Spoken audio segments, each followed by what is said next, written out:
U.S. president confirms ISIL leader has been killed in Syria. Egyptians begin another 3-month stretch of nationwide strikes of emergency as security concerns persist. And Somalia appeals for humanitarian aid as flooding displaces thousands of people. This is CGT and welcome to Africa Live with me, Beatrice Marshall, in Nairobi. Also coming up on the program, traditional medicine gains popularity in Ghana amid calls for more funding for research. And in sport, South Africa Springboks battle past Wales to reach the Rugby World Cup final. And we begin with an announcement by U.S. President Donald Trump declaring that the fugitive leader of ISIL, Abu Bakr al-Baghdadi, has been killed in a raid in Syria. On Sunday, Trump stated that Baghdadi detonated his suicide vest after fleeing into a dead-end tunnel in Syria's Idlib province. The founder of ISIL was dubbed the most wanted man in the world and had been reported dead on numerous occasions. Trump said that although the body of Baghdadi was mutilated by the blast, an on-site DNA test confirmed his identity. Last night, the United States brought the world's #1 terrorist leader to justice. Abu Bakr al-Baghdadi is dead.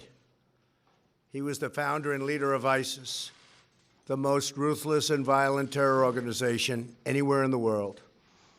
The United States has been searching for Baghdadi for many years.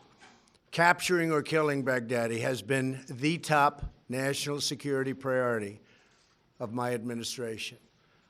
U.S. Special Operations Forces executed a dangerous and daring nighttime raid in northwestern Syria and accomplished their mission in grand style. Now, who is Abu Bakr al-Baghdadi and why is his alleged killing such a big deal for the United States and the world at large? Well, here is Noah Otieno with a brief insight into the man. Since its formation in 1990, Al-Qaeda was seen as a major threat to global security due to its terror activities. However, the rise of ISIL 9 years later refocused the world's attention to this group, whose brand of radical Islamism horrified even leaders of Al-Qaeda.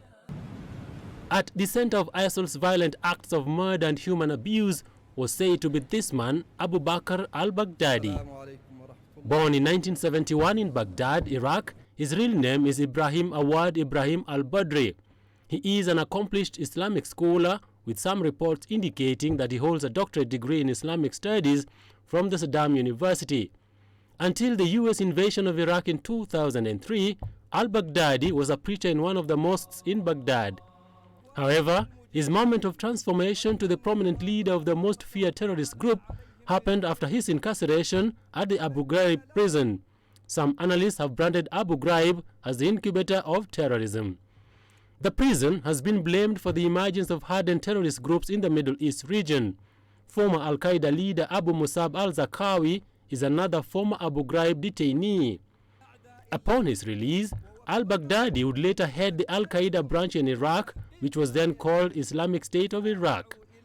After the killing of Al-Qaeda leader Osama bin Laden, al-Baghdadi later changed the name of the group to Islamic State of Iraq and the Levant, or ISIL, as he spread the group's influence in Syria and the entire region.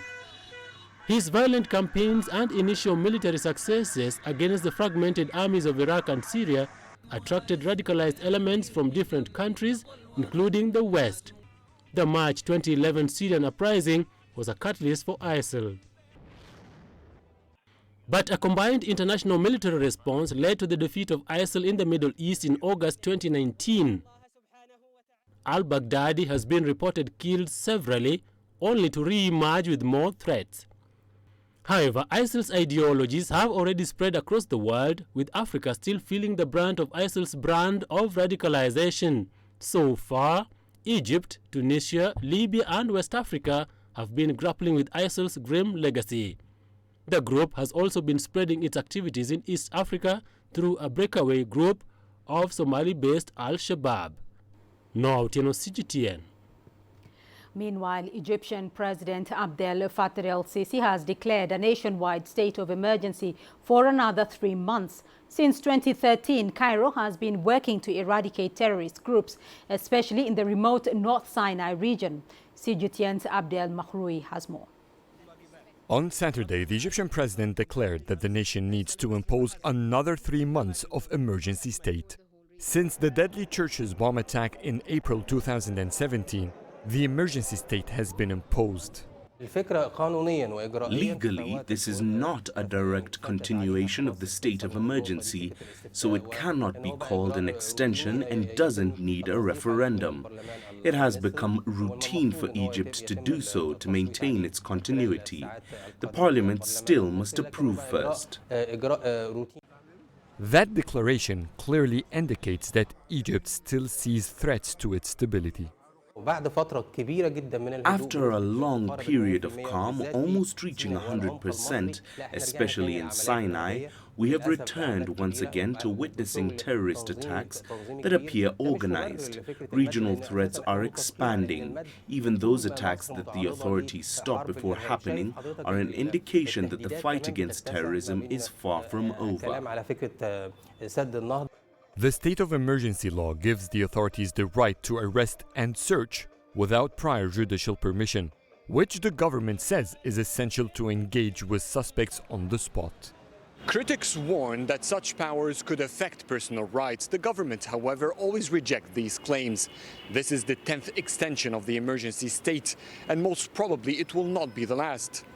Since 2017, this exceptional state of law has become the norm for Egyptians. Adil Mahroui, CGTN, Cairo. On to Somalia now, where parts of Beledweyne town were completely flooded on Friday. Hundreds of thousands have been forced to relocate to higher ground on the outskirts of the town. The government is now appealing to the international community for humanitarian assistance. CGTN's Abdulaziz Bilo reports from Mogadishu. Mariam Mahmoud is building a makeshift structure on the outskirts of Beledweyne. She is among thousands who have fled flooding in one of the biggest towns in central Somalia. Shabelle River has broken its banks, overflowing into the city. Water levels have risen due to heavy rains experienced in most parts of the country. Homes, local government headquarters, schools, hospitals and business centers have been closed. Locals have been forced to move to higher grounds for their own safety. Residents say they are in desperate need of clean water, food, temporary latrines and shelter. I moved here with my family due to the floods. We were unable to salvage our properties. Most of it was submerged due to the flooding inside the city. We are now living in makeshift structures and we don't have access to clean water or toilets. Shabelle River has broken its banks and water flooded Beledweyne city. We are now displaced in this camp known as El Jale. Most of my neighbors also fled to this place. Living in the city became impossible. Local authorities say 4 children have lost their lives since the flooding began last week. 3 neighborhoods have been hit the worst by the floods. Up to 55,000 people have fled from the city, and we expect the number to rise. The Shabelle River originates from Ethiopia, and we have received reports that water level has risen and is flowing our way. We anticipate more internally displaced persons, and we call for immediate assistance to alleviate the suffering of these vulnerable families. The government has appointed a ministerial committee to coordinate relief efforts in the region, after coming under sharp criticism for failing to tackle recurrent flooding in that part of the country. The committee will work with local administrations in flood-affected regions. My administration's priority in the next few days will be to coordinate relief efforts in these areas. I appeal to the international community to channel all humanitarian support towards those affected. Floods have hit the central Somali town of Beledweyne for the second time in less than 2 years. Aid agencies estimate that more than 140,000 people, including 70,000 children, have been forced to flee rising floodwaters in the region, with that number expected to rise to 300,000 in the coming days. Abdulaziz Bilo, CGTN, Mogadishu, Somalia. The United Nations International Children's Emergency Fund, or UNICEF, is appealing for $5.5 million to respond to the needs of children displaced by floods in South Sudan. The UN says about 1 million South Sudanese people have been affected by the natural disaster. CGTN's Patrick Oyet reports. The United Nations says exceptionally heavy rain since July has caused flooding in the northern part of the country. The regions severely affected are the Greater Upper Nile and Bahr Ghazal, and among those most severely affected, 500,000 children. The UN says rain is expected to continue for another 4 to 6 weeks, and UN officials also say several health centers are filled with water and are not able to provide services to the population. The flooding has also contaminated water sources, and 70,000 families are now temporarily displaced as their homes are underwater. Schools are closed after succumbing to the large amount of water. Classrooms are being used as shelters for displaced, leaving children out of school. UNICEF also says 60% of the population affected by flood had extreme levels of malnutrition before the heavy rain started. The flooding is expected to increase the risk of acute malnutrition among children. United Nations Office for Coordination of Humanitarian Affairs, or UN-OCHA, says the consequences of the flood will be felt long after the water subsides. If timely assistance is not given, damaged crops and grazing land submerged in water will hamper access to food for many families. Patrick Oyet, CGTN, Juba, South Sudan. You're watching Africa Live, still ahead on the program. Traditional medicine gains popularity in Ghana amid calls for more funding for research. And International Kite Festival lights up the skies in South Africa's Cape Town. Images may appear to be identical, but looks can be deceiving. The difference is not always obvious. It has to be discovered. There are always different sides to a story. We put the focus on the details. To see more, to understand better. CGTN. See the difference.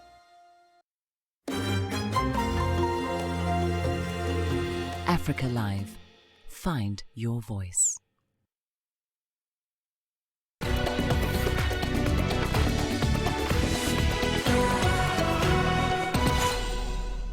Let's head off to Ghana, where many people use both traditional and herbal medicine for treatment.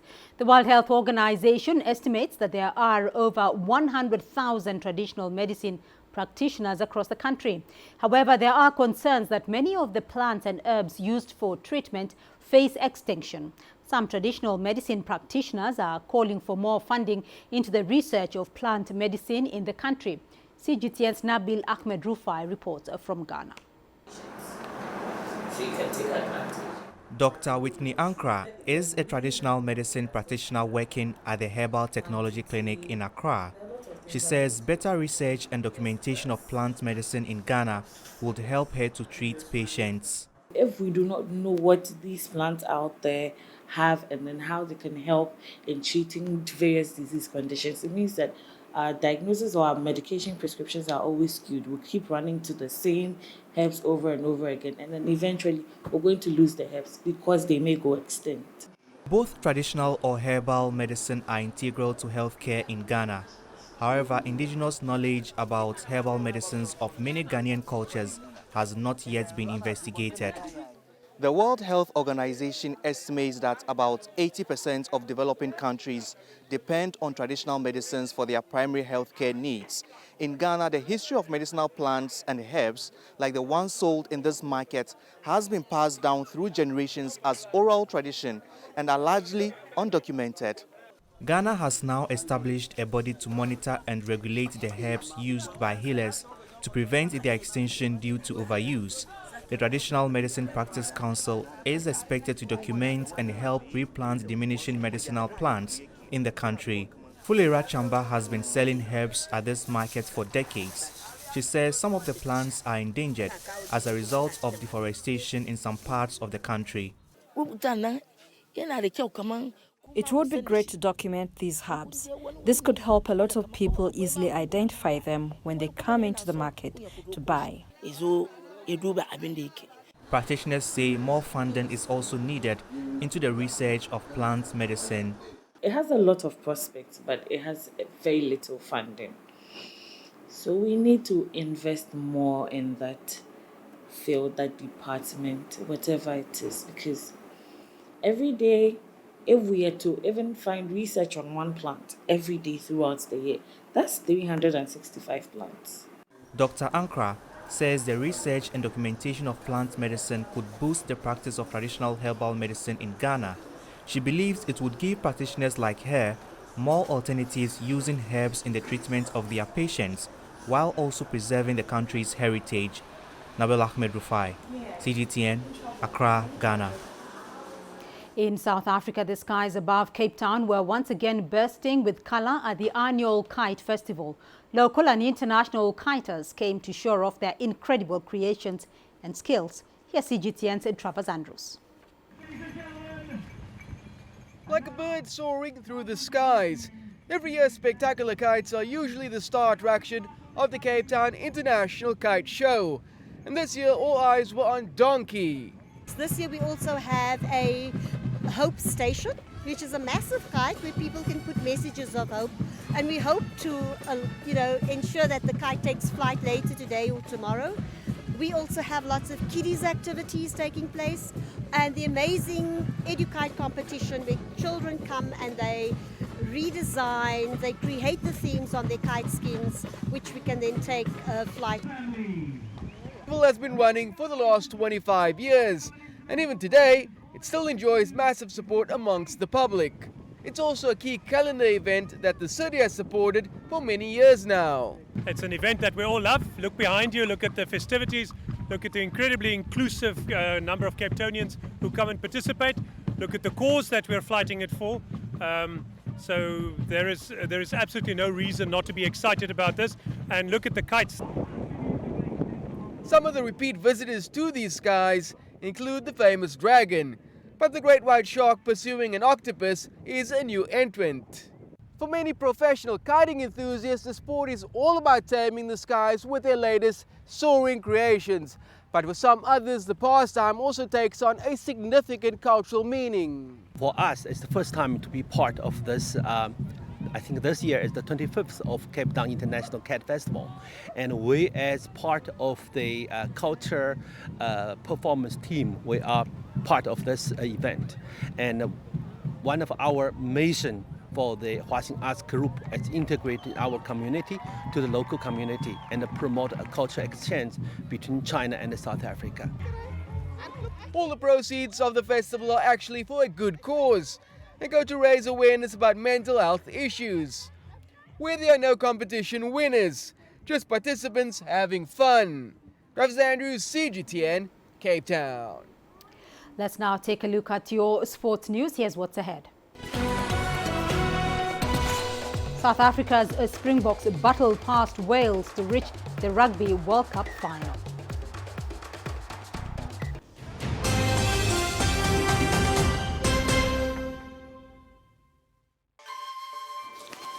You don't find the stories of North Africa by sitting on the sidelines. You've got to get out, go there, and you'll find them. In the bazaars of Casablanca. Among the crowds in Cairo. Who come to visit Cairo, the ancient capital of Egypt. Along the waters of the Nile.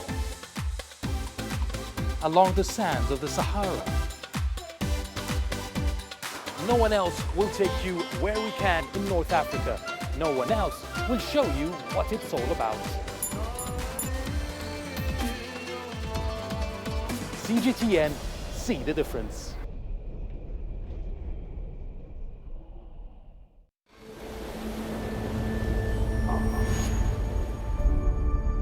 How would you create your legend? On the fields, on the tracks, in the arenas of Africa. Were you born to be a player?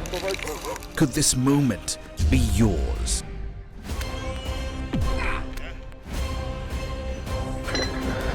Sports Scene. Find your game.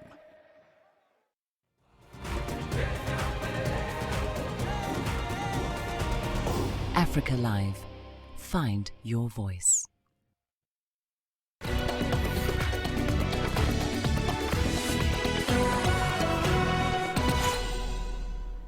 Well, let's begin your sport with the 2019 Rugby World Cup in Japan, where South Africa are through to the tournament's final after battling to a 19-16 victory against Wales on Sunday.